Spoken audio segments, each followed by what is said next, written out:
Bueno, creo que tenemos ya al otro lado, por aquí, al otro lado de distintos sitios de esta España nuestra, a los compañeros, amigos, maestros, divulgadores, Alberto Hernández y Alex Rodríguez. Alex, no sé si llamarte Alex o Kowalski, se me hace raro llamarte Alex, tío. No sé, bueno, porque es la confianza, ¿no? Ya. Lo que tú quieras, querido. Si ya sabes que son años ya, años. Es la primera vez, ¿no?, que uso mi nombre un poco real, ¿no? Claro. Digo, quería darle una pátina un poco más seria al libro Al con tema. Alberto, ¿no? Por deferencia al compañero Alberto, no que digan Kowalski quién es, ¿no? Bueno, muchos sí, ya me conocen en redes por Kowalski, pero sí que es verdad que esta vez en el libro he puesto mi nombre de verdad. No sé, cosas del misterio. De hecho, yo continuamente ya he hablado con varias personas hablando del libro, recomendándole el libro, y tengo que explicarles quién es Alex, porque Alberto sí lo conocen más o menos todos, y a ti también, pero no como Alex, claro, tengo que matizar. A ver, un placer teneros aquí en Tempus Fugit, también en La mirada distante, y este libro que Alberto y nosotros lo hemos visto, lo tenemos ya, pero Alex, tú todavía no lo tienes, No. aunque me consta que ya va hacia allá. Vale. Ya lo hemos recomendado antes, el libro es una pasada no solamente por el contenido, que lo es, porque para mí es absolutamente novedoso y creo que es una apuesta muy guay sobre un tema que no existe, nada que yo sepa, tan concreto y a la vez tan amplio, ¿no? Centrado en el mundo del fútbol y los misterios. Pero luego, aparte, de verdad que merece la pena el diseño. Cuando lo veáis, Alberto ya lo ha visto, cuando tú lo veas, de verdad lo vas a flipar y yo creo que va a ser un valor añadido que va a incrementar, yo creo, lo que merece el libro, ¿no? El libro daría para hablar horas porque abarcáis una cantidad de temas, valga la redundancia, inabarcable. Hablaremos de algunos, de unos cuantos, y luego, pues si surge alguno más que vaya surgiendo por el camino, pues una pachanguilla. Claro, vamos a echar una pachanguilla. Pero antes de nada, un poco, a ver, igual son un poco perogrullo, pero yo creo que tenemos que empezar por ahí, ¿no? Que es, ¿cómo nació este proyecto? ¿Un momento concreto? ¿Hubo una historia inicial? ¿Hubo algún partido de fútbol que de algún modo os motivase a esto? ¿Cómo fue? Pues yo creo que esto lo tiene que contar Alex, porque la verdad es que la idea nace de él, de una conversación que tuvimos, de las muchas que hemos tenido por Skype, después de grabar un Hombres de Negro o de empezar antes de grabar Hombres de Negro. Nace de él y de hace además unos cuantos años. Yo en ese momento le dije que sí, un poco tirándome al charco, pero después es que nos ha costado mucho hacerlo, ¿eh? ¿A que sí, Alex? Sí, hace 2 o 3 años por lo menos que lo hablamos. Sí. A ver, al final, ¿sabes qué pasa? Que Alberto es entrenador de fútbol, es del Barça, yo también. Entonces, lo que él dice, ¿no? Después de muchos directos en mi canal de Twitch, charlas por Skype y tal, sobre todo con el podcast, pues muchas veces hablábamos de fútbol porque es un poco una pasión que tenemos los dos y, bueno, son cosas de colegas.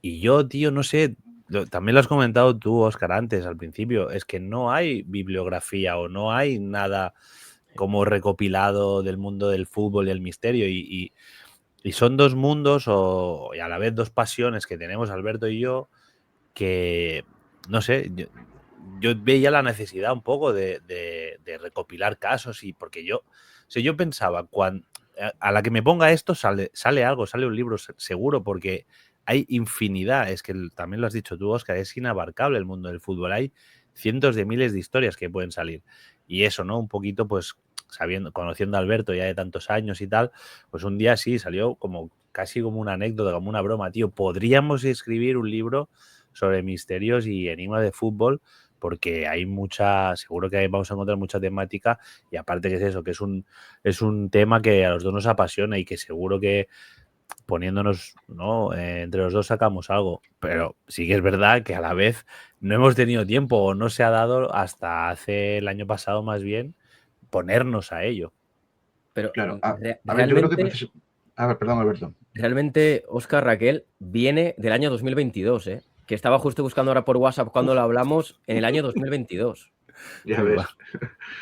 A ver, o sea, que no vea. Yo por lo menos a mí me parece súper novedoso el tema, muy curioso y sobre todo la labor que había hecho de aunar estos dos temas, que a la vista está que sí hay casos en los que se relacionan ambos mundos, por decirlo de alguna forma. A mí realmente me ha sorprendido un montón porque exceptuando ciertas cosas, ¿no? De momento, ¿no? Porque iba a decir misterio, ¿no? Lo de la mano de Dios, por ejemplo, ¿no? Pero es brutal, así que tengo muchas ganas de que contéis algunos de los casos que habéis sacado, porque realmente para mí un tema muy desconocido. Pero a mí, antes de nada, antes de que hablemos de algunos casos, porque ya os digo, esto es inabarcable, ¿no? Hemos solucionado unos cuantos que pueden ser bastante representativos, ¿no? De un poco de la tónica del libro y demás. Pero tengo curiosidad en saber, precisamente por lo que estáis diciendo, ¿no? De que no hay nada escrito sobre esto. ¿Cómo ha sido el proceso de recoger todos estos casos? El proceso de documentación, de información. Supongo que Internet ayudará bastante, ¿no? Pero Sí. supongo que Es que como aficionados, seguramente también nos han llegado casos vamos a decir, cronológicamente en el momento en que han sucedido, a lo mejor, ¿no? Algunos sí, pero sí que es verdad que cuando empezamos a hablar del libro, fuimos hablando y nos fueron saliendo temas. Sí. Empezamos a decir, venga, nazis y fútbol, la CIA y el KGB, fantasmas, ovnis. Empezamos a soltar muchos temas, pero sin saber nada prácticamente, sino decir, tenemos que ir por ahí. Claro. Algunas historias sí que nos sonaban un poquito más que otras. Hay algunas que, en el caso, por ejemplo, la de Duda, el jugador del Málaga, el jugador portugués del Málaga que jugó hace unas cuantas temporadas, que vio una dama blanca en el estadio y le impidió marcar gol. Pues, por ejemplo, eso nos sonaba, algunas historias nos sonaban, pero otras para nada. Y fuimos, venga, política, religión, fuimos poco a poco.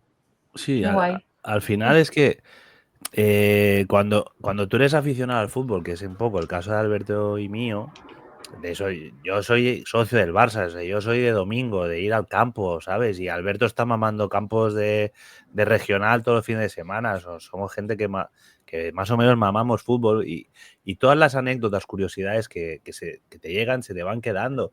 Y al final vino también eso, o sea, primero plantear un poco de qué queríamos hablar, ¿no? Porque eso que podemos estar haciendo una enciclopedia aquí y no acabar nunca. Entonces, vamos a hablar de esto, y ya de cositas que nos sonaban a nosotros, ahí empezar a tirar del hilo. Y una cosa que, por ejemplo, nos ha ayudado mucho es que hay mucha prensa escrita de fútbol. Sí, claro. Hay miles y miles y miles de artículos escritos durante, pero es que hace igual hace artículos de hace 100 años o más. Claro. O sea, hay muchísima prensa, hay muchísimos artículos, hay muchísima literatura y bibliografía hecha, pero como muy suelta, ¿no? Muy repartida, que inconexa, ¿no? Que a priori podría parecerlo, pero sí que es cierto que el fútbol es eso, ¿no? También tiene sus... Como en toda la prensa, ¿no? En verano no hay noticias, ¿no? Claro. Y que empiezan a salir pues todo de casos extraños y bizarros que han pasado durante la historia de mundiales, partidos, no sé qué tal. Esas sirenas de verano, ¿no? También las hay en el fútbol y de ahí... Yo no lo he mirado, pero probablemente si lo mirara, las noticias, probablemente periodos de verano sería de las que más hemos recogido, porque ya os digo, hay tanta prensa sobre todo que ha sido relativamente fácil encontrar la documentación, ¿no? Ir a la fuente, al final, casi todos son lo que se cuenta en el libro, pues son entrevistas, ¿no? Que se ha hecho a jugadores, ¿no? Bueno, eso, un periodista que entrevista a un jugador. Oye, a mí me pasó esto. O sea, casi es el testimonio directo lo que estamos recopilando, ¿no? En el libro y es muy chulo, la verdad es muy interesante. Luego ya sí que hay temas quizá un poquito más... Hay que rebuscar un poquito. Sí, que hay que rebuscar o que tienes que construirlo tú un poco, ¿no? También, según de lo que quieras hablar, no es tanto, obviamente, no son todos artículos copia y pega, pero... Sí que es cierto que de muchas cosas de las que hablamos, pues es directamente palabras de los jugadores, ¿no? En ese sentido, pues nos ha facilitado mucho. Luego sí que, como digo, hay cositas que ha habido que ir construyendo. Y es que el libro está... Perdón, Alberto. Sí, cuando en 2022 nos repartimos los temas, bueno, para quien lo vea por YouTube más o menos, a ver, no sé, por ahí tenemos los temas más o menos. Claro. ¿Cómo nos lo fuimos repartiendo en una primera versión y los fuimos escogiendo como una tanda de penaltis, de decir, venga, uno tú, uno yo, uno tú, uno yo. Qué bueno. Para que más o menos, como que nadie escoge, no sé, como para darle un poco los dos y que, por ejemplo, alguien no escogiera los fáciles, entre comillas, y alguien se quedara con todos los difíciles, sino que los pudiésemos repartir no por gusto casi, sino por un poco, venga, yo me quedo venga, pues tal. Y ya os digo que era como algo muy general y luego lo fuimos acotando mucho. Ujú. Qué bueno. Bueno, hay un misterio ya relacionado con este libro, que os lo comento yo aquí, y es que no sé cuántas veces lo he podido abrir desde que nos ha llegado a nosotros, pero no sé, 15, 20 veces, ¿no? Porque yo lo leí en formato digital. Y os Sí. puedo asegurar que siempre que he abierto el libro, lo he abierto por la misma página y siempre sale el señor Caravaca aquí, lo cual no deja de ser Qué bueno. inquietante. Sí, sí. De verdad, es Qué alucinante. bueno. Y justo al lado, Maradona subió un ovni. Bueno, luego hablaremos también de algunas de estas cosas. A ver, Alberto, un poco para ir empezando. Hay una cosa que me llama Sí. mucho la atención cuando leí la obra, y es que lo que comentas al comienzo en tu mini prólogo, que es esa Sí. conexión familiar que tú tienes con el Corinthians y que llega a través de un abuelo, de tu abuelo Lolo, y de una fotografía de los años Sí. 50. ¿Por qué quisiste introducir esta historia en el libro? Porque es muy guay, es muy curioso. Cuéntanos un poco esta historia. Yo, vamos, lo primero lo hago por rendir homenaje a mi padre, a mi abuelo y a mi tío. Mi abuelo Lolo y mi tío Santi, pues han fallecido, entonces era una manera de, digo, eran grandes futboleros, digo, si escribo algo de fútbol les tengo que incluir sí o sí, de alguna manera para que queden inmortalizados, al igual que mi padre para siempre. Y la verdad es que sentía que tenía que contar esta historia porque no es una historia que suela contar por ahí a nadie, sino que es una historia familiar que lo descubrimos pues gracias a una fotografía en la que mi abuelo Lolo, que yo lo comparo con Ed Bloom de Big Fish, porque siempre contaba historias y no sabías muy bien lo que era verdad, lo que era mentira. Él decía, pues mira, esta foto, este jugador que está aquí abajo, que aparece de rodillas, es Pelé. Y entonces cuando yo era pequeño y tenía 8 o 7 años, pues sí me lo creía, ¿no? Y yo creía que era Pelé. Luego cuando creces, pues investigas sobre ello y te das cuenta de que ese jugador no puede ser Pelé por la edad y porque siempre había jugado en el Santos, casi durante toda su carrera, y que no coincidían las fechas porque en esa fecha ya prácticamente estaría en la selección brasileña y entonces no coincidía. Y fuimos tirando un poco del hilo de la familia y vimos pues que ese equipo, aunque lo he descubierto casi al final, casi escribiendo el libro, ese equipo es el Santa Cruz de Guayanases, que es un barrio de Sao Paulo, y que ese equipo lo fundó uno de los tíos de mi abuelo que fueron allí a Brasil pues, a hacer las Américas. Un club que duró muy poquito, en un barrio que además, pues bueno, le dieron vida, insufló vida a ese barrio con una especie de teleclub también para ver cine. La gente, así que muy bonito ese proyecto. Y el otro hermano, Isidoro Mateus, del que hablo, pues llegó a ser, tenía una empresa de áridos allí en Brasil y llegó a ser presidente del Corinthians durante muchísimos años, después su esposa, y además en una etapa muy importante del Corinthians, como es la democracia corintiana, y donde jugó uno de los mejores jugadores brasileños, como es Sócrates, al que le llamaban O Doctor, porque tenía la carrera de medicina, muy complicado antes en que un jugador pues tuviese alguna carrera.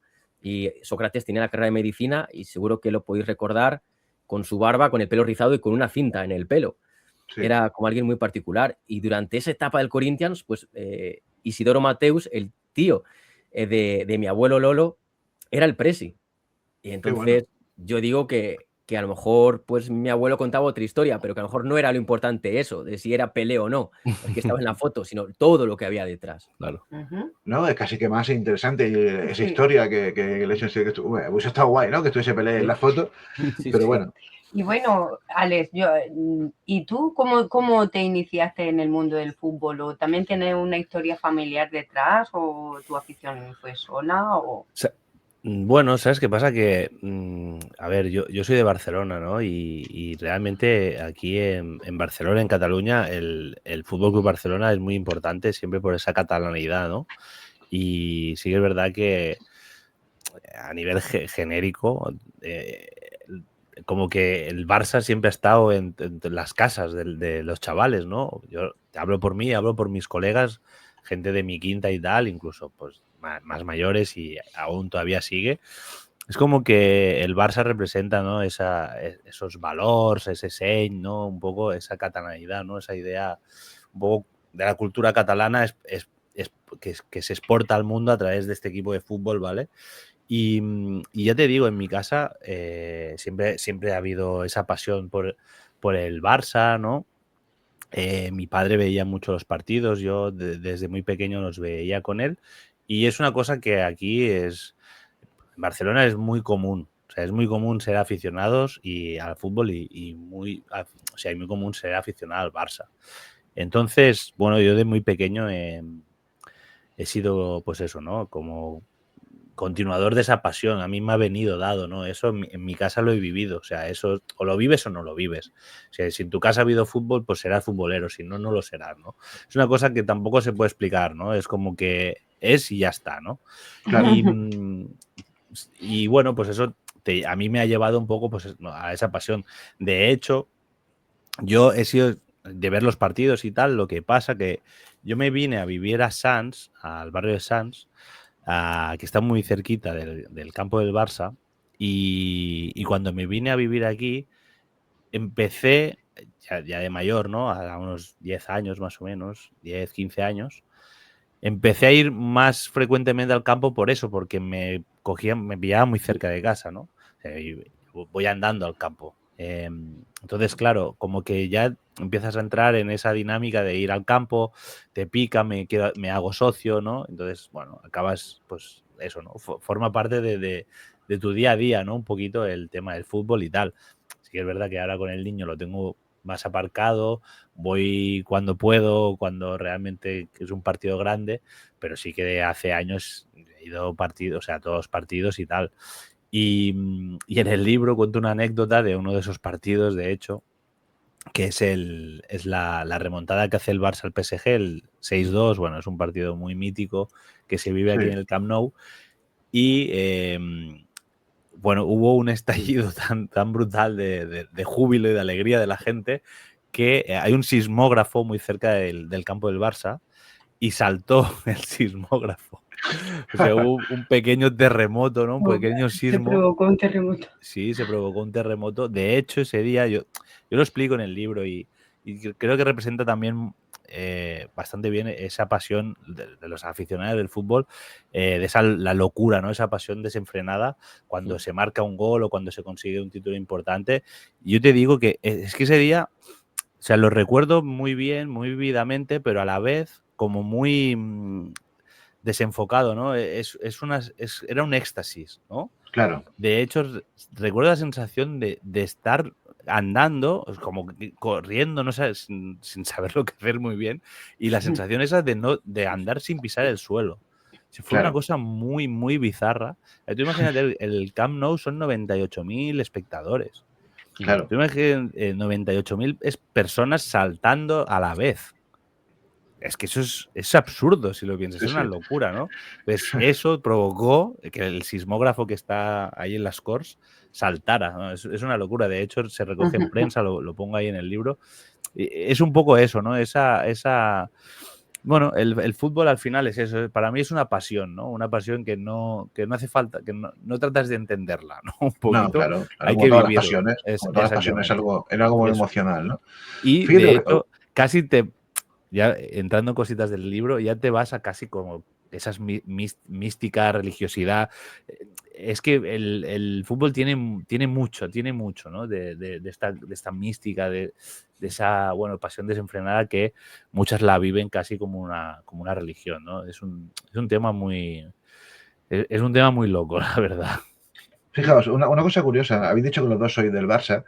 Sí. No hace mucho leí un artículo muy curioso, que además yo no lo sabía, ¿no? Pero bueno, resulta que en Andalucía parece ser que durante todo el franquismo la mayoría de los andaluces, curiosamente, eran del Barça. Eran del Barça, había muchos del Real Madrid y había muchísimos, y eso es verdad que una cosa que siempre me ha sorprendido, muchísimos del Atlético de Bilbao. Pero es algo brutal, o sea, es raro el pueblo de Andalucía en el que no hay una peña del Atlético de Bilbao. Sí. Es muy curioso, ¿no? Y claro, en el artículo escrito por un sociólogo se planteaban por qué era esto así. Y bueno, tiene mucho que ver con que Andalucía, la tierra, siempre ha sido una tierra bastante roja, claro. Y que ser del Barça de algún modo, y ser del Atlético de Bilbao, de algún modo era como una oposición al régimen franquista, ¿no? Me llamó la atención. Y precisamente lo que estaba en el artículo también decía el tío, que en los últimos 15 años más o menos ha empezado a invertirse un poco la frecuencia. Qué curioso. Y ahora vuelven a ser más del Madrid que del Barça. En eso mi padre era del Real Madrid y mi hermano del Barça. y se liaban unas zapatillas. Está ahí en casa y digo, madre mía. Yo, por Es ejemplo, lo que te decía un poco antes de la catalanidad aquí en Cataluña. Es que realmente la gente el Barça es como esa Y proyección, identidad también, ¿no? Él exacto, se de la forma identidad parte de... catalana al mundo, ¿sabes? Porque el Barça cuando ya ahora en los últimos años ha ganado títulos europeos y en Europa está, bueno, pues en todas las competiciones, ¿no? Todos los años y tal. Claro, para la gente catalana, sobre todo, y independentista ya también, si estamos en temas más políticos, no solo identitarios de catalán, etcétera, etcétera, es como un baluarte, es como un exponente al mundo donde se pueden reflejar esos valores o esa idiosincrasia propia catalana. Es más que un club, en definitiva. Como exactamente eso, es que es literalmente es así. Es eso. Sí.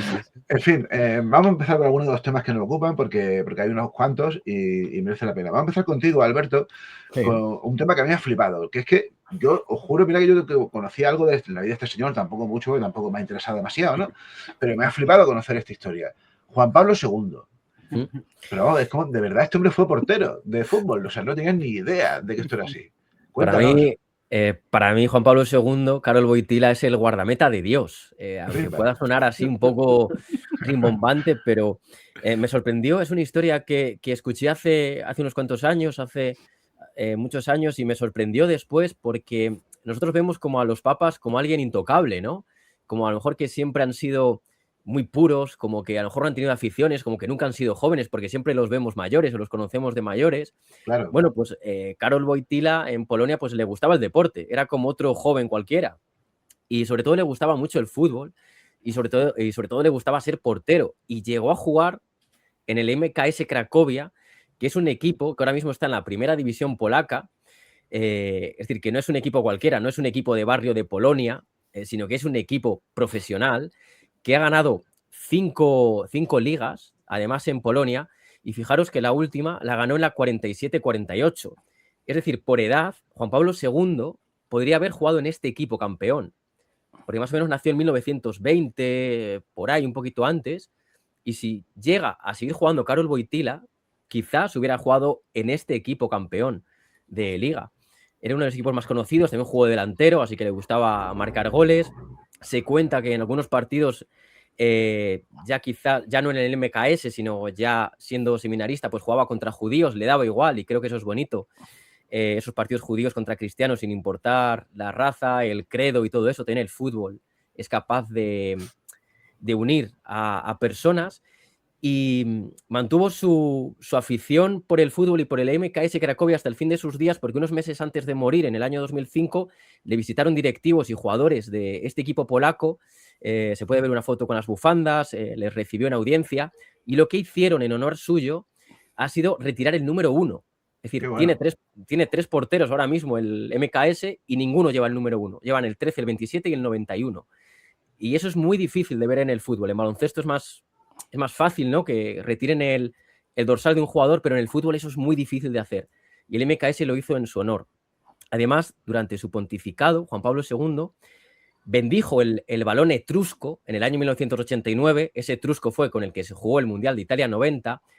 Pudo recibir a otro enviado de Dios como Diego Armando Maradona. Sí. Ojo a eso, ¿eh? Alabado sea. Eso es, el 10, Dios, ese otro enviado, con el otro enviado de Dios, ¿no? Con el oficial, con Juan Pablo II, y fue, ojo, el primer papa en asistir a un partido de fútbol a un estadio, siendo bueno. Papa. Fue en el Estadio Olímpico de Roma en el año 2000, en octubre del año 2000, que jugaron allí un partido entre la selección italiana y una selección de jugadores de la Liga Italiana, que eran todos extranjeros, pues Edgar Davis, Gabriel Omar Batistuta, el brasileño Cafú, y jugaron allí en el Estadio Olímpico de Roma, y él estuvo viendo ese partido, así que la verdad es que a Juan Pablo II le gustaba el fútbol. Parece que solo ha sido al Papa Francisco, pero también el Papa Juan Pablo II, que yo lo recuerdo con gran cariño, porque es como el Papa con el que más hemos vivido. Claro, yo por lo menos cuando era pequeño. Siempre ha sido el Papa, o sea, los papas son como el rey siempre ha sido el rey, ¿no? Todos son impostores. Eso es. Pues ahí lo tenemos, que le gustaba el fútbol y llegó a jugar de portero en un equipo como el MKS Cracovia, que como digo, es un equipo de primera división de Polonia. Qué bueno. Pero yo iba a decir una cosa, a los curas les gusta mucho jugar al fútbol. En todos los ámbitos y religiosos, es verdad. ¿Dónde sacas tú esa Pues afirmación? todos los tan- curas, yo iba mucho a catequesis y era la cosa, era jugar al fútbol. Había un descansillo a jugar al fútbol. Iba a decir una cosa que iba a ser totalmente impolíticamente incorrecta y Sí, prefiero no ahorrármela lo digas. relacionado con los curas. Pero iba a decir, pero ellos juegan unas selecciones privadas. Yo iba a decir, pero si vamos a ver. Bueno, eso ya es distinto, pero si todo el mundo, hasta en los antiguos, es políticamente incorrecto llamarlos manicomios hoy en día, pero en los manicomios de toda la vida de Dios, de los que de verdad había allí siempre alejados de mundanal ruido, cuando había los domingos, con los que Sí. estaban, por lo menos en mi zona, aquí en Almería, en la zona de los Cortijillos, es brutal, porque los domingos, los que estaban mejor, porque había otros que no podían salir fuera del recinto, jugaban Sí. partidillos, sus partidillos con los niños de alrededor. Es verdad que los niños no podían ganar, tenían mal perder y es mejor no jugársela, pero tío, el fútbol siempre ha unido un montón de mundos diversísimos, ya te digo. Sí, Y sí. los sacerdotes siempre han sido muy aficionados al fútbol, incluso en los hospitales de expósitos y todo, todos los nenes huérfanos y todo. Lo primero, a los niños siempre se les fomenta mucho jugar al fútbol. Bueno, a ver. Pero bueno, mi pregunta era, que me he ido por la rama. Decir. ¿Existe liguilla entre sacerdotes, así de... ¿Hay liga de fútbol internas? O alguna selección vaticana o algo así? Ya, yo os voy a decir que cuando estuve viviendo en Madrid, fui entrenador en un cole del barrio de Usera y jugábamos una liga católica, de colegios católicos. Y una vez que a mí me expulsaron, nos dieron el partido por perdido, porque era una de las reglas. Ostras. Así es, fijaros. Pero sí, hay una selección de la Ciudad del Vaticano, no es oficial, es decir, nunca la vamos a ver jugar un Mundial y nunca la vamos a ver jugar una Eurocopa, ni la vamos a ver jugar un partido contra una selección que sea oficial de la FIFA, porque es un estado muy pequeño. Ahora os cuento otra historia porque es increíble, de hace unos años. Pero bueno, hay selección en la Ciudad del Vaticano, se organizó en la década de los 70, pero le dieron otro aire más serio en la década de los 80 y allí juegan pues miembros de la Guardia Suiza, juegan seminaristas, juegan sacerdotes, juegan empleados del Vaticano también, juegan partidillos contra otros equipos no oficiales o selecciones no oficiales. Ahora os diré algunos de ellos cuáles son, o incluso contra equipos de allí de Roma. Y en el año 2019 esta selección vaticana dio un paso enorme porque incluyó una sección femenina. ¿Qué me dices? Sí, que eso puede ser difícil, ¿no? Sí, yo creo que sí. A priori suena difícil, claro. Sí. Suena difícil, pues las empleadas del Vaticano o las mujeres de los miembros de la Guardia Suiza, empleadas y demás, o familiares, juegan en esa selección femenina, jugaron un partido contra las juveniles de la Roma, perdieron 10-0 en el año 2019 en su primer partido y en un partido que además duró 40 minutos. Visten de amarillo y blanco, tienen el escudo papal en la camiseta y además juegan sus partidos en el estadio Pío XI o de vez en cuando pues juegan por ahí en campos de Roma. Y fijaros, son una selección que es un país como independiente, como puede ser, por ejemplo, bueno, antes era Kosovo en Europa. Kosovo antes no pertenecía a la UEFA. En Mónaco, el país de Mónaco tiene su selección, pero no es miembro de la UEFA. Y tampoco tiene una liga nacional. Osetia del Sur, Sáhara Occidental, la Polinesia Francesa, Transnistria en Europa, tienen selecciones, pero nunca las vamos a ver jugar un mundial. Y es que yo con unos cuantos frikis del fútbol quisimos hacer una federación de estas selecciones. Con Micronesia, con Kiribati, con Saint Martin, con Martinica, para jugarse como torneos entre ellas. Y estoy ahora mismo en un foro del año 2011 que hicimos viendo estas selecciones. Qué bueno, qué bueno. Qué bueno. Qué curioso. Por cierto, Juan Pablo II, el Papa, fue guardameta y también fue guardameta Julio Iglesias, que siempre siempre es bueno acordarse de Julio Madrid, Iglesias. El Real Madrid. Sí, nada más que el Real Madrid. Esa es una cosa que a mí siempre me ha fascinado, ¿no? Ese giro que dio la vida de Julio Iglesias. Lo más heavy es que dicen que era bueno. Claro, pero que no estaba de pegote, sino que el tío era bueno en realidad. Por eso no era un giro interesante el que dio su vida. como el hijo de la Pantoja, ¿no? Que creo que también hizo pruebas en el Madrid cuando era pequeño. Kiko Rivera, ¿no? Kiko Rivera. O el Atlético, no, Uy. el Madrid, También en el de Madrid. Ojino. Sí, Claro. puede ser, sí. Bueno, todo el respeto hacia Kiko Rivera. Bueno, a ver, Alex, vamos contigo. Esto es un tema que, como bien sabes, me fascina y es una de las partes que me ha sorprendido del libro porque tampoco tiene mucha constancia de esto, aunque lo podía imaginar, ¿no? En parte también por el origen inglés de este deporte. Que es qué relación hay entre la masonería y el fútbol. Siempre tienen que salir masones en un buen libro de misterio que se precie. Faltan templarios, pero bueno, ya veremos cómo meterlo. Para la segunda edición. A ver, este es uno de los capítulos que te decía un poco antes de que no hay tanta bibliografía o, bueno, casi que la haya, pero un mundano como yo no he tenido acceso a esos documentos. Y sí que este capítulo lo he tenido que, de alguna manera, lo hemos tenido que construir, ¿no? En base a cositas, documentos que sí que son públicos y, bueno, pues te digo, ¿no? Montar un poquito el puzzle y al final usando un poquito lo que tú decías, ¿no? Que tiene sentido, ¿no? Tiene sentido de que hayan sido probablemente los masones los que hayan inventado el fútbol moderno o por lo menos las reglas del fútbol moderno, ¿vale? O sea, al final el problema es que como te digo, no hay como una certeza empírica de que esto sea así porque no hay documentos.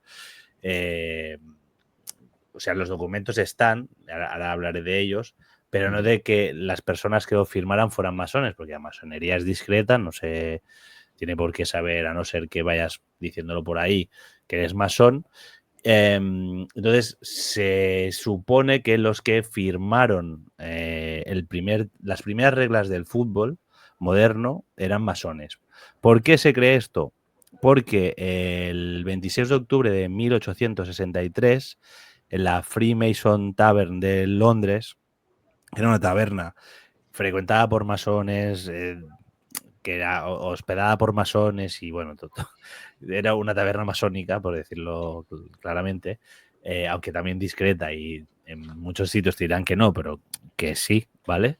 Era un lugar de encuentro, digamos, no era una logia, sino que era una taberna donde, bueno, se reunían pues gente de la alta esfera, digamos, de la época en Londres, bueno, para tomar sus cervezas y tal, ¿no?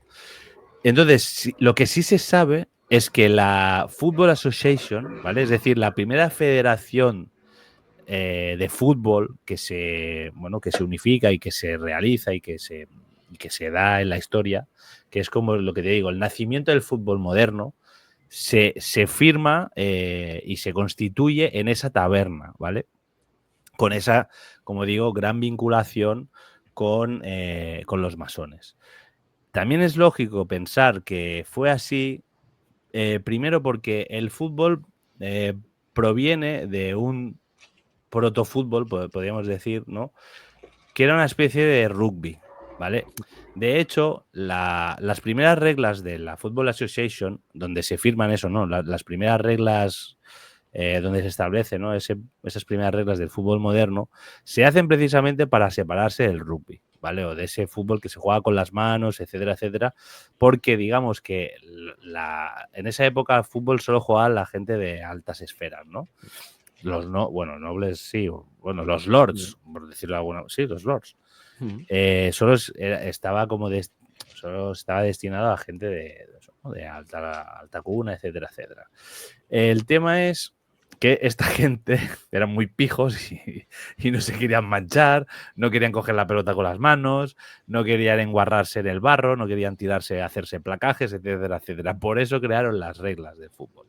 Para que el balón no se podía tocar con las manos y jugara con los pies, no se podían hacer faltas, no hubiera contacto, etcétera, etcétera. Lo arreglaron para poder, bueno, pues jugar a un juego menos brusco, ¿vale?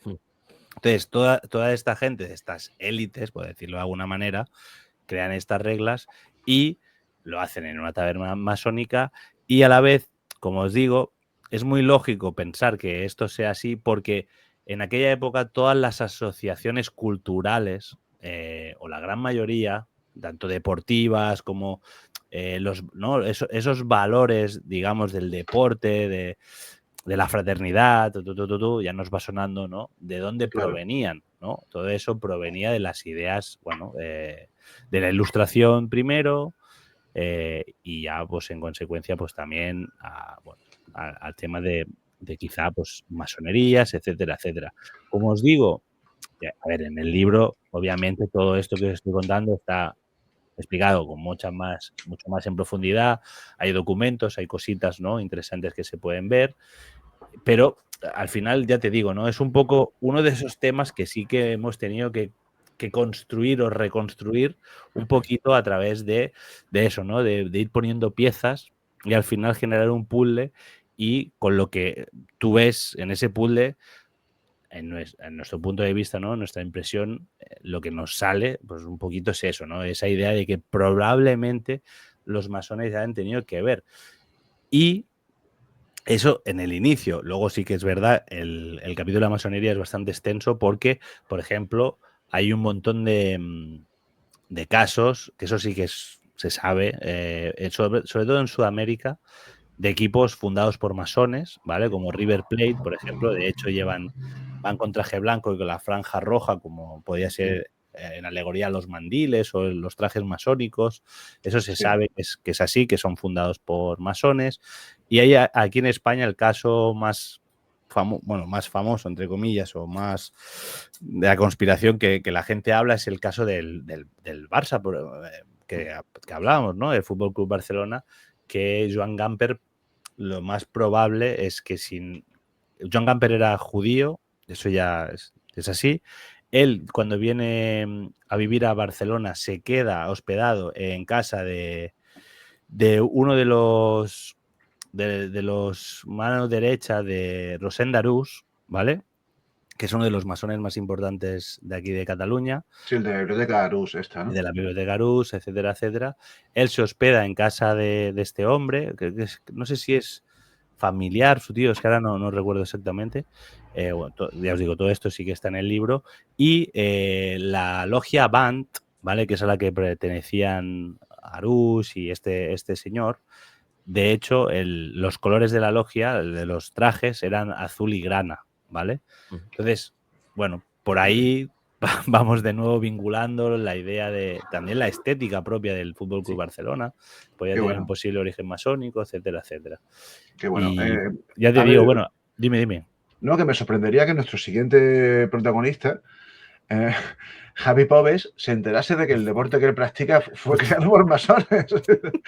No sé qué pensaría, ¿no?, este señor, porque es un personajazo, ¿no? Ese capítulo, de verdad, Alex, el capítulo de masonería a mí me ha gustado mucho y no sé, a mí que veo esas conexiones, ¿no? Lo veo factible y tampoco es nada extraño, ¿no? Pensando una cosa que es que, sobre todo en el origen, los masones tenían mucha presencia en esa época, ¿no? Final del siglo XIX, principio del siglo XX. Y sobre todo en la cultura, ¿no? Claro. En la cultura, ya te digo, ¿no?, de esto sobre todo del deporte, ¿no?, como algo que hace superior al hombre, ¿no? O esa búsqueda, ¿no?, de hacer al hombre mejor, ¿no?, la salud, el deporte, etcétera, etcétera. Todas esas ideas en aquella época la gente en general le da un poco igual, ¿no? Pero sí que había ciertas élites, como por ejemplo la masonería, que ya en esa época tenían en cuenta todo este tipo de cosas. Qué bueno. Y Alberto, por favor, quiero que me cuentes qué es esto del Flat Earth Fútbol Club, o sea, el equipo de los terraplanistas, que es que eso es otra cosa, o sea, de masones. Nos vamos ahora a ver qué es esto. Cuéntanos. A la tierra plana, pues claramente está por ahí en medio Javi Pobes, como no podía ser de otra manera. Este hombre que fue jugador de fútbol, que llegó a jugar en primera división en Sporting de Gijón y se retiró prematuramente porque estaba muy en contra de los valores que para él representaba el fútbol, ¿no? Negocios, muerte incluso, abusos. Entonces, él decidió retirarse del fútbol como jugador, pero no lo hizo del todo porque es entrenador también y es presidente de un club de fútbol. En el año 2018-2019 se produjo el ascenso del Móstoles Balompié a tercera división. Allí llegó Javi Pobes en el año 2016. Él ya le había cambiado el nombre al equipo, al club, y lo volvió a cambiar. Le dio otro giro completamente diferente y lo llamó Flat Earth FC, es decir, el equipo de Tierra Plana Fútbol Club. Lo dotó de una nueva identidad, trascendía más allá de un municipio, trascendía más allá de Móstoles, de Madrid, era el equipo de la tierra plana donde todos los terraplanistas se tendrían que sentir a gusto, ¿no? Él sí que no fue tajante, sino que los jugadores podían creer en lo que quisieran, los directivos podían creer en también lo que quisieran, los aficionados, algunos miembros de la directiva incluso pensaron que todo esto era una estrategia de marketing de Pobes para que los ojos se posaran en este club de tercera división, que al final no es profesional, es un equipo que casi ni es semiprofesional. Pero vieron que no, que Pobes iba mucho más allá, porque tampoco cree, por ejemplo, en la llegada del hombre a la luna. Él ya en una de sus primeras ruedas de prensa, pues se metió con el astronauta Pedro Duque para ridiculizarle, diciendo que era un meme, ni más ni menos. Lo que hizo también fue entregar panfletos en los partidos de casa para que la gente cantase cosas, ¿no? En contra de la NASA, sobre todo. Sí, en contra de la NASA. Decían incluso tener corazones planos. Y uno de sus cánticos era: la NASA, la guasa, la NASA es una farsa. Eso se escuchaba en los partidos de este equipo, del Flathead. ¿Qué es lo que ocurrió? Pues que en el año 2020 Javi Pobes se marchó de este club, dejó de presidirlo, y en el año 2021 desapareció el equipo de la tierra plana, es decir, ya es historia, duró 2 años, 3 años y ya se acabó, porque el Club de Fútbol Fuenlabrada compró esa plaza del club y lo llamó Club de Fútbol Fuenlabrada Promesas Madrid 2021. El caso es que Javi Pobes pues ahora está en un club llamado Colonia Moscardó, que además ha descendido. Ha sido brutal lo que ha hecho esta temporada. Por ejemplo, hay un vídeo en el que se ve con un jamón serrano perseguir a jugadores musulmanes de su equipo por el terreno de juego, diciéndoles a ver si era bueno o no, persiguiéndoles. Venga, probar un poco, a ver si es bueno o no. Y cómo ellos corren, cómo en la grada se mete con los aficionados del otro equipo, con árbitros, con la federación. Lo hemos visto muchas veces en la tele hablar de la curvatura de la Tierra, ¿no? Y que además le da igual lo que digan los pilotos. Él tiene en su cabeza que la Tierra es plana directamente y así es. Y es que este club, para mí un club de fútbol tiene que representar un barrio, una ciudad, algo que te sientas de verdad no involucrado, sino identificado con ello, ¿no? Que tengas ese arraigo, como por ejemplo el equipo de mi pueblo, del que sí siento arraigo, pero un equipo de la tierra plana, para mí no tenía mucho sentido. Pero bueno, él le quiso dotar de ese sentido, ¿no? Divulgar sus ideas terraplanistas a través del fútbol. ¿Es lícito? Bueno, pues sí puede ser lícito, ¿no? Aunque esté equivocado, pero bueno, así es Javi Pobes, todo un personaje, la verdad. Sí, yo esa historia la viví con especial intensidad porque todo el tema de la tierra plana, como bien sabéis, a mí me fascina, ¿no? Y me fascinó de pronto ese movimiento, ¿no? Pero bueno, ¿qué está pasando? ¿Qué está pasando aquí? Y no sabía eso del jamón, ¿no? Pero vamos, no hace nada más que engrandecer este hombre su figura. Con este tipo de cosas. El cerebro plano, me parece a mí. Lo ha hecho hace muy poquito, creo que durante el Ramadán ha sido cuando lo ha hecho. Sí, este año ha sido. Sí. Y no lo mandan por ahí, ¿no? Pero bueno. El caso tuvo su repercusión pública, como está teniendo ahora el tal Llorente ¿no? Se llama Llorente. Sí, el Marcos Llorente. Sí, también porque ¿cómo es? Un negacionista del cáncer de piel de las cremas solares. Ya, y si no, lo del Casillas, ¿no? Con lo de la lejía y esas cosas y negando. ¿Qué Casillas? ¿No fue Casillas? No, pero seguramente sería el Pobes también. Bueno, a ver, antes lo hemos dicho un poco de pasada, eso del Orni y Maradona, pero no vamos a hablar de Orni y Maradona, que por cierto Maradona también tiene su aspecto extraño, que es toda la religión que se fundó en torno a él, que es un tema fascinante, además. Pero hay también varios casos ovnis relacionados con el fútbol, y es flipante, ¿no? Hay un caso especialmente significativo que es uno que tuvo lugar en Italia. Alex, ¿qué es esto de una flotilla? No un ovni, sino encima una flotilla. Ovni sobre el estado de la Fiorentina, ¿no? Cuéntame, por favor. A ver, yo escribiendo el libro, realmente no me esperaba encontrar tantos casos de ovnis sobre estadios de fútbol, porque pensé, no puede ser. O sea, si ya ver un ovni, tú, una persona, ¿no? Típico, lo tienes que ver en la carretera solo por la noche, sin que nadie más haya, que estás tú tal, y ya es difícil que te... ¿Veis esto no sé qué? Bueno, pero delante de 30.000 personas, 40.000, que pase una flotilla de ovnis, ¿no? Y que eso esté documentado. O sea, Claro, claro. y te digo que en el libro, o sea, que hemos descartado casos. Que igual se podría hacer solo uno de ovnis y fútbol, por ejemplo. ¿eh? Y Qué bueno, bueno. que al final, que el libro hemos querido que sea más caleidoscópico y hablar pues, de muchas más cosas, ¿no? No solo de fantasmas y extraterrestres, ¿no? Hemos hablado, de hecho es el primer caso que vamos a hablar un poquito de esto, ¿no? Aquí en la entrevista, por ejemplo. Pues en el caso concreto de aquí del estadio de la Fiorentina, el 27 de octubre de 1954. De hecho, creo que es no sé si es el primero o el más, de los primeros más mediáticos que queda constancia, ¿no? Que haya pasado algo así. Eso en un partido de exhibición, donde se invitan además varios, bueno, pues gente, ¿no? De ahí, de Italia, jugadores, algunos míticos, ¿no? También hay mucho periodista, ¿no? Es el típico partido de exhibición que va a ir, pues, un poquito el famoseo también, ¿no? De ahí, de la ciudad y tal. Y lo bueno es eso, ¿no? Que quedan bastantes testimonios, incluso, entre comillas, ¿no? Pues gente conocida y tal que estuvieron en el campo, no solo los propios jugadores que estaban haciendo el partido, sino pues otras autoridades que habían asistido al estadio. Lo más impactante de este caso, que por eso para mí es uno de los más importantes y de hecho nos hizo un poquito la inspiración de la portada del libro también, ¿no? Que se ve la flotilla y tal en el estadio, o sobrevolando un estadio de fútbol y tal, que es un poco referencia a este caso. Bueno, eso, durante el partido se está jugando el partido de esta exhibición, y ahora no recuerdo si es la segunda parte o antes de que acabe la primera. Bueno, aparece en el cielo una flotilla de ovnis, que algunos dicen 5, otros dicen 4, dicen 6, ¿vale? Pero una flotilla de objetos voladores no identificados que detiene el partido. De hecho, todo el mundo se queda, ¿no? Paralizado viendo aquello. Y lo más, digo, ¿no? Lo más impactante de este caso es que esos ovnis dejan como una estela, dejan un rastro que cae sobre las gradas, ¿vale?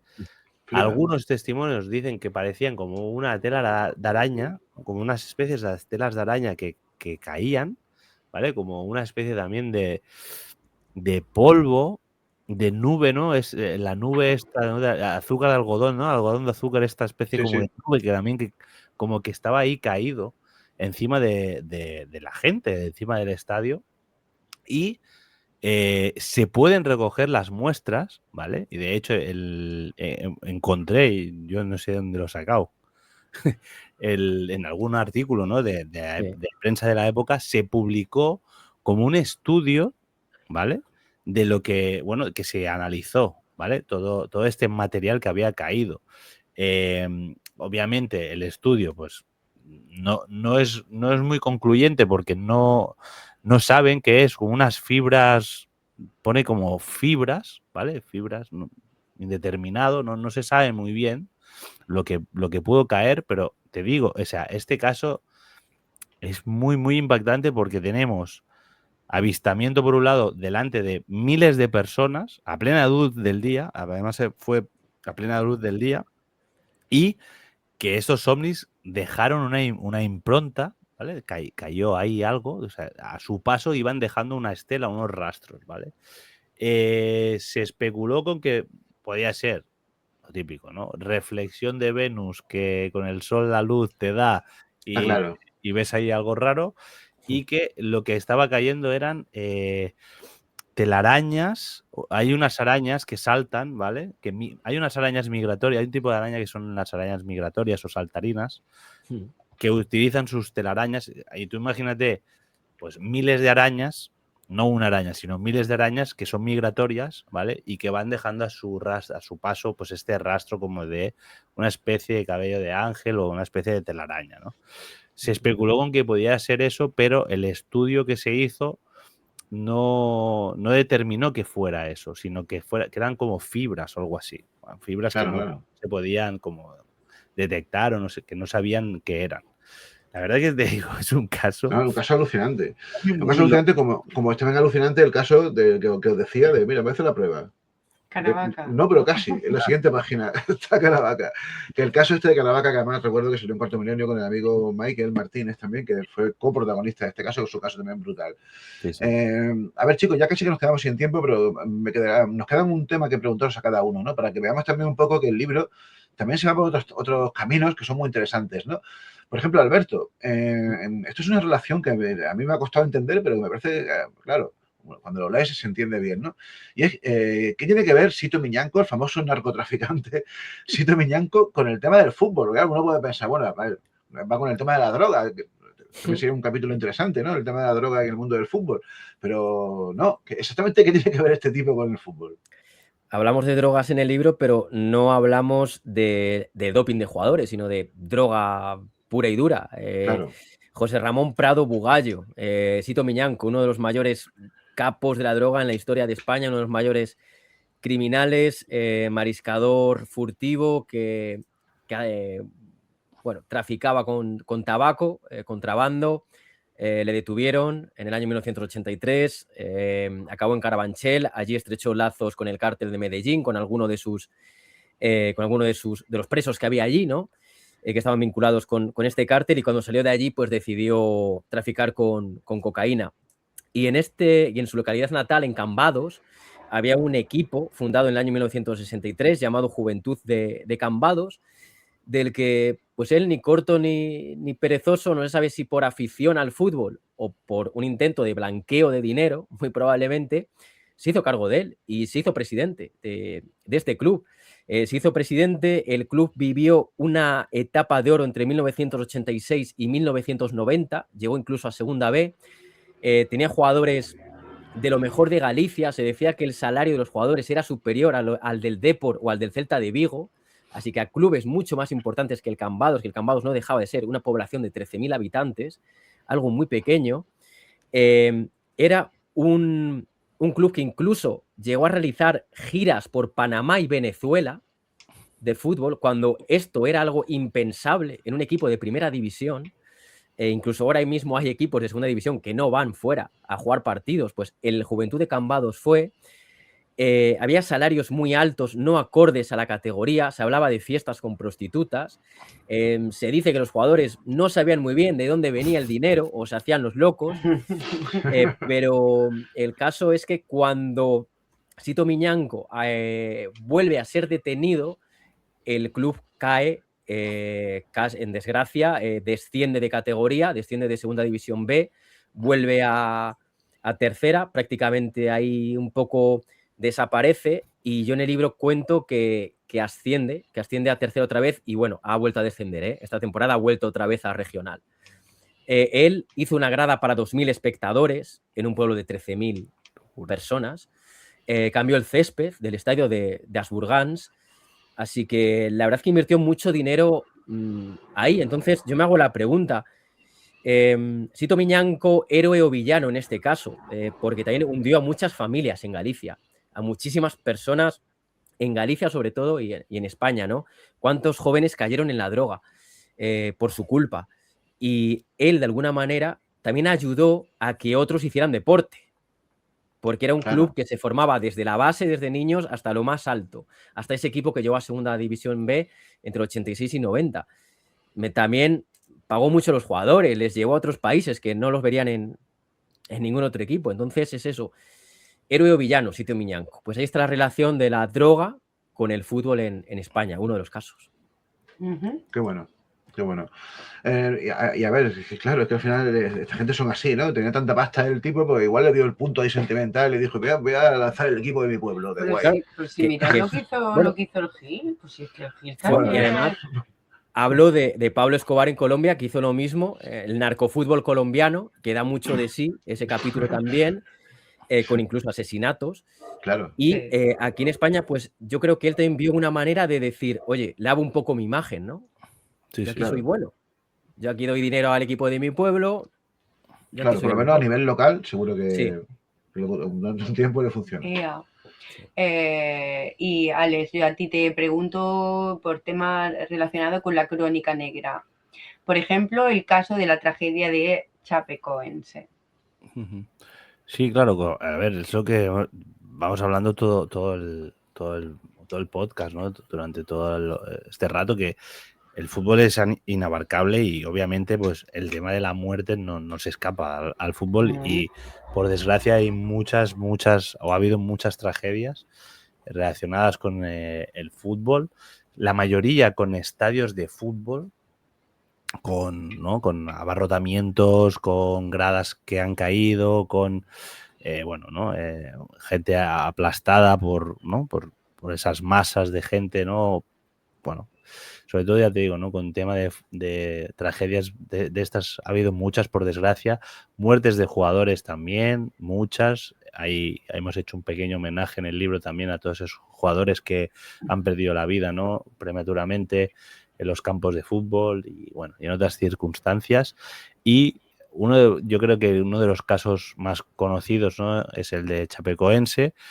Es un club brasileño humilde, un club joven que nace en 1973 y que realmente rápidamente asciende a la primera división brasileña en muy pocos años y poquito a poco se va asentando, sube y baja, ¿no? De las divisiones bajas, pero se va asentando y tienen un año glorioso en 2016 donde logran clasificarse o sea, ya te lo diré, La Libertadores. exacto, para la Copa de Libertadores, que es un poco la Champions de Sudamérica, ¿vale? Entonces, bueno, ahí se enfrentan a equipos, pues lo típico, argentinos, etcétera, etcétera, ¿no? Y tienen la clasificación y es a 2 partidos, ¿vale? La final de la Copa de Libertadores es a 2 partidos y se enfrentan a Atlético Nacional, ¿vale? Entonces, en el 28 de noviembre de 2016, el equipo coge un avión y vuelan, ¿vale? Con destino al equipo contrario, ¿vale? A la ciudad del equipo contrario, a este Atlético Nacional. Y el avión nunca llega, ¿vale? Nunca va a llegar. Y en el accidente mueren 71 personas, entre ellos, pues casi todos los jugadores, creo que sobreviven 3. Sí. Staff técnico, ayudantes, bueno, pilotos, etcétera, etcétera. Van 77 personas en el vuelo y fallecen 71, ¿vale? Lo más fuerte de este caso, yo investigando, o sea, es un caso que es muy conocido, ¿no? Y obviamente lo teníamos que poner en el libro, en esta parte más de Crónica Negra, también, sobre todo, para hacer ese homenaje, ¿no? a las víctimas y contar la historia. Yo no entendía qué había pasado. Es que por mucho que leía, claro, al final también el problema un poquito de la prensa futbolística, o cuando hay casos de estos, la prensa en general suele ser muy amarillista y o sea, era todo escándalo de esto, ¿no? Show, grandes titulares como para eso, ¿no? Para buscar la noticia, el clickbait, ¿no? Que te llamara la atención y tal. Pero de verdad no entendía qué había pasado, ¿no? O sea, yo buscaba accidente, tal, ¿no? Pues un avión se estrella ya, pero ¿por qué, no? Que ha fallado un motor, que ha habido una tormenta, ¿no? Que yo quería contar la historia, ¿no? Tal y como era. Entonces, yo me quedo, la verdad, que muy impactado cuando descubro realmente lo que pasó. Os he dicho antes que este club era un club pequeño, realmente es un club humilde que a través del fútbol, a través del buen juego y a través de crear un ecosistema con buenos jugadores y etcétera, etcétera, se consigue acceder rápidamente, bueno, en pocos años, a las primeras categorías del fútbol brasileño, ¿no? A la primera división. Pero no deja de ser un club humilde y sin recursos, ¿vale?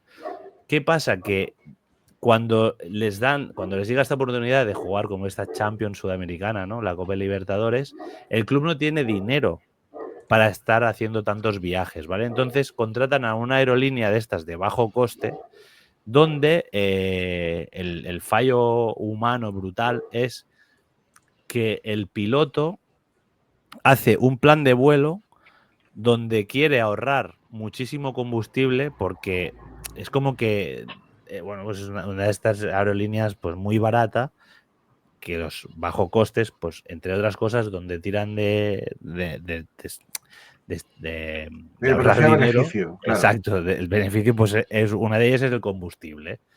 Entonces se calcula de tal manera que el piloto lo que él cree es que subiendo mucho al principio el avión en punta, luego el descenso, ¿vale? Con la cola elevada, lo que va a hacer es ahorrar combustible como que tira el avión en picado, ¿vale? Pero ahora no recuerdo exactamente, no sé si son 15 o 20.000 kilómetros lo que tienen que hacer, y luego ya se ha analizado y se ha visto que es que ni de broma llegaban. O sea, es que era imposible, ¿vale? De hecho, también se ha sabido a posteriori que el piloto tenía previsto parar antes, hacer una escala de emergencia falsa, solicitar un aterrizaje de emergencia en otro aeropuerto antes y ahí repostar, ¿vale? Bueno, lo típico, hacer alguna triquiñuela ahí, nos hemos quedado, tal. Pero se le deniega porque está saturado el aeropuerto al que él tenía pensado ir y sigue adelante sabiendo, porque él 100% sabía que nunca iba a llegar.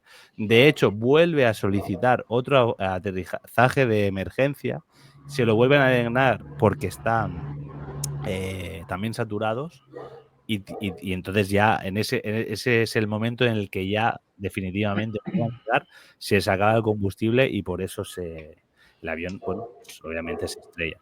La verdad es que te digo, es un Menuda caso historia. súper fuerte y bueno, bueno, Alberto ¿quieres decir algo? Nada. Era justo cuando acabases referente a esto del Vale. Chapecoense. El tema no. El tema es que, claro, fue tan fuerte el tema este que, de hecho, no se llega a jugar, obviamente, en la final no se llega a jugar. Y la CONMEBOL, ¿vale? Que es como la Federación de Fútbol Sudamericana, les otorga el premio en honor a. O sea, les dan al club, le dan la Champions, ¿no? La Copa de Libertadores. Se la otorgan en 2016. O sea, el campeón de aquel año fue Chapecoense. Y es muy bonito también porque muchos clubes alrededor del mundo se volcaron mucho con el club. Y, por ejemplo, también aquí en España el Barça, el Fútbol Club Barcelona, su torneo de verano que hacen, el Gamper, no sé si es el año siguiente, 2017, les invitan a ellos a venir como premio, etcétera, etcétera.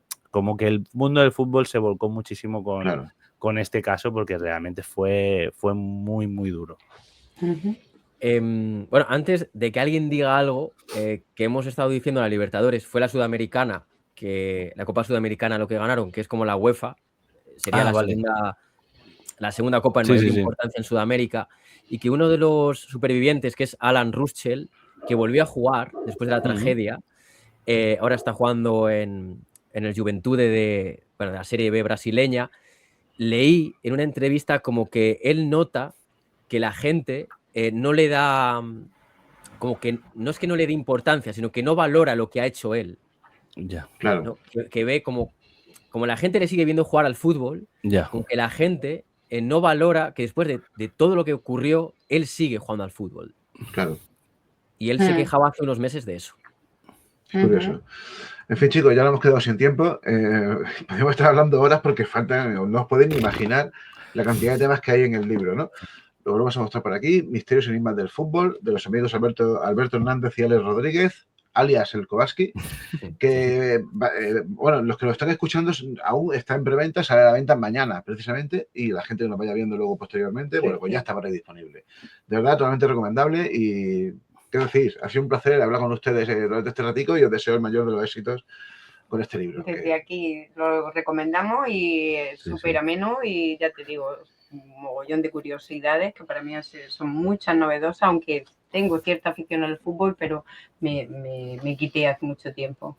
Pero bueno, genial, también, o sea que totalmente recomendable, chicos. A ver si le gusta a la gente, porque la verdad que es un tema, bueno, son dos temas que a priori parece que no van a casar y yo creo que hemos hecho ese puente, ¿no? Hemos tendido un puente entre dos mundos que parece que no vayan a casar. Y casan muy bien. Y casan muy bien, la verdad. Y yo creo que es un libro, además yo creo que lo hemos escrito de tal manera como que si eres muy aficionado al fútbol, todo te va a sonar, ¿no?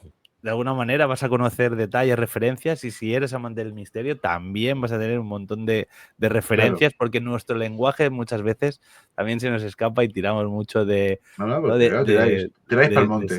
Exactamente. Tiráis para el monte misterioso. Totalmente. En fin, un placer. Alberto, dime, perdón. Falta algo muy importante, Óscar, también en el Dime. libro. Algo Dime, que dime. aparece al final del libro. Ay, es verdad. Un capítulo muy especial que hemos dedicado a ese 11 de gala, Sí. que tenemos ahí un entrenador, que son donde 12 personas relacionadas con el mundo del fútbol y del misterio, entre los que estás tú, Sí. habéis escrito un pequeño capítulo y aparecéis en el libro. Eso es.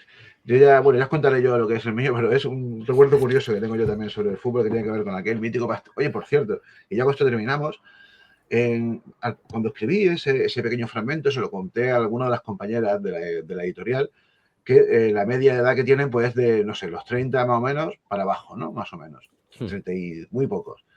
Nadie conocía esto del España-Malta. O sea, excepto la gente que ya estaba en mi generación, ¿no? Que era siguiente, ¿no? O sea, me llamó la atención que algo tan mítico y tan épico, porque como fue por lo menos para mí y para la gente de nuestra quinta, y para la gente que le mola el fútbol, que lo ha visto luego, no conozco a la gente hoy en día. No sé, me llamó la atención. En fin, que chicos, muchas gracias, ha sido un placer, que os deseamos todos los mayores de los éxitos y que nos vemos. A vosotros.